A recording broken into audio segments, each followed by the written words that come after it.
Audio Jungle.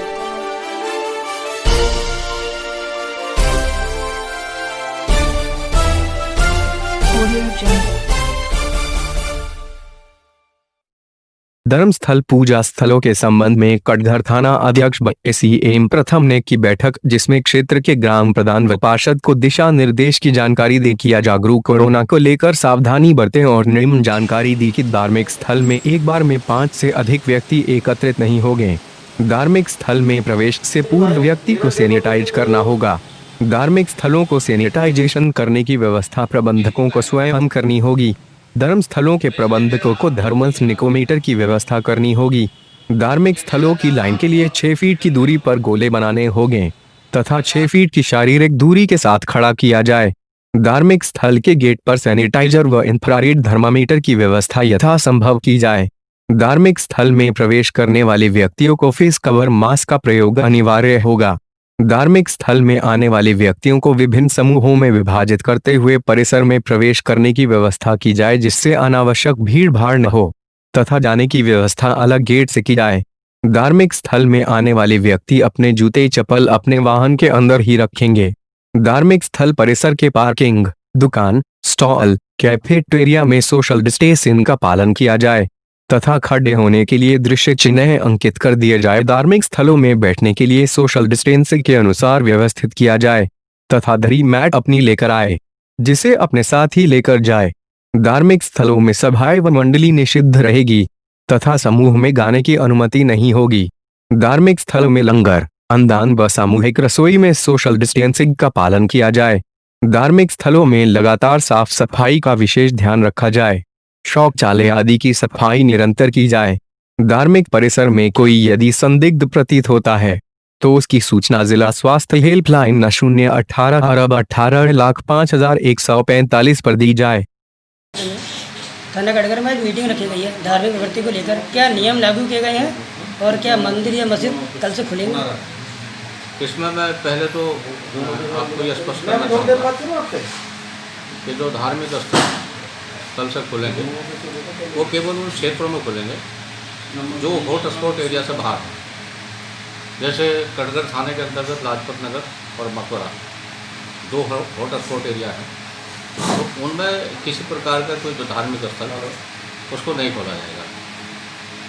बाकी शासन स्तर से नहीं, अभी तो जो है जो विश्व स्तर पर कोरोना के रोकथाम के लिए जो गाइडलाइन WHO के द्वारा निर्गत की गई है, उसी के परिप्रेक्ष्य में जो है शासन द्वारा गाइडलाइन जारी की गई। और उसका सबसे महत्वपूर्ण जो पहलू है गाइडलाइन का, उसमें यद्यपि तो काफ़ी उसमें बिंदु है। सबसे पहली बात तो यह है कि किसी भी धार्मिक स्थल में एक साथ 5 से ज़्यादा व्यक्ति प्रवेश नहीं करें, ये सबसे मुख्य बिंदु है।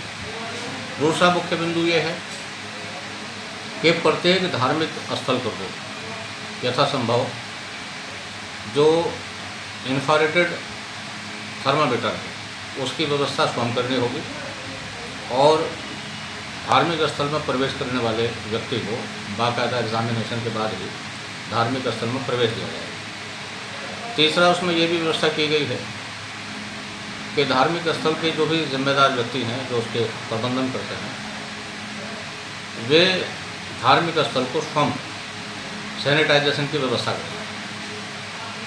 एक महत्वपूर्ण बिंदु ये भी है कि कोई भी व्यक्ति बिना मास्क के धार्मिक स्थल के अंदर प्रवेश नहीं करेगा। गाइडलाइन में ये भी लिखा हुआ है कि यदि वहाँ श्रद्धालु आते हैं तो उन्हें अपने जूते चप्पल उन्हें अपनी गाड़ियों में ही रखने होंगे और वे जूते चप्पल लेकर के धार्मिक स्थल तक नहीं आते। कुल मिलाकर के सरकार का और हम लोगों का यही प्रयास है कि जो सोशल डिस्टेंसिंग है वो मेंटेन की जाए, जिससे जो है कोरोना संक्रमण का जो प्रभाव है उसका जो विस्तार है उसे हम जन सहयोग से जल्द रोक पाने में सफल हैं। आपके आवाम से क्या अपील करना चाहेंगे? मुरादाबाद के आवाम से यही अपील करना है कि मैं आपके माध्यम से ये भी बताना चाहता हूँ कि 2 देशों का उदाहरण है, जापान और स्वीडन। जापान और स्वीडन में वहाँ के नागरिकों ने सरकार द्वारा जारी की गई गाइडलाइन को सख्त माना, स्वतः आत्मानुशासन में रहे, उन्होंने सोशल डिस्टेंसिंग का पालन किया और यही कारण है कि जापान और स्वीडन देश जो है वहाँ के नागरिक कोरोना संक्रमण के प्रभाव को रोक पाने में पूर्णतः सफल रहे। तो मैं मुरादाबाद के लोगों से यही अपील करूँगा कि सरकार द्वारा जो गाइडलाइन जारी की जा रही है उनका पूर्णतः पालन करें और हम कोरोना संक्रमण को मास्क के उपयोग से, सोशल डिस्टेंसिंग रखते हुए हम इसे प्रयास करने की स्थिति में हैं।